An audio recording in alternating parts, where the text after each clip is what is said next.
Modi October 2న Viksit Andhra Pradesh 2047 vision ప్లాన్ను దేశ ప్రధాని శ్రీ నరేంద్ర మోదీ చేతుల మీదుగా ఆవిష్కరించాలనే రాష్ట్ర ముఖ్యమంత్రి శ్రీ నారా చంద్రబాబు నాయుడు ఆలోచనకు అనుగుణంగా విజన్ డాక్యుమెంట్ను సత్వరమే రూపొందించేందుకు అన్ని శాఖల అధికారులు సహకరించాలని రాష్ట్ర ఆర్థిక ప్రణాళిక శాఖ ప్రిన్సిపల్ సెక్రటరీ పీయూష్ కుమార్ కోరారు.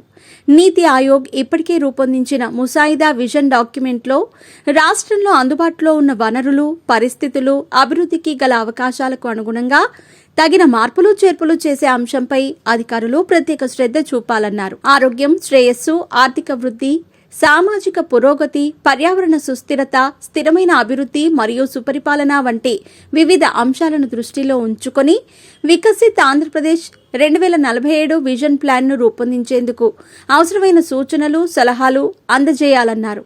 మంగళవారం ఆయన అధ్యక్షతన రాష్ట్ర సచివాలయంలో ఆరోగ్యం, శ్రేయస్సు, స్థిరమైన అభివృద్ధి అంశానికి సంబంధించి ఆరోగ్య, స్త్రీ, శిశు సంక్షేమం, మైనారిటీ, సాంఘిక సంక్షేమం, పర్యావరణం, అటవీ మరియు పంచాయతీరాజ్, గ్రామీణాభివృద్ధి శాఖల అధికారులతో సమావేశమై వికసిత్ ఆంధ్రప్రదేశ్ 2047 విజన్ డాక్యుమెంట్ రూపొందించే అంశంపై సుదీర్ఘంగా చర్చించారు.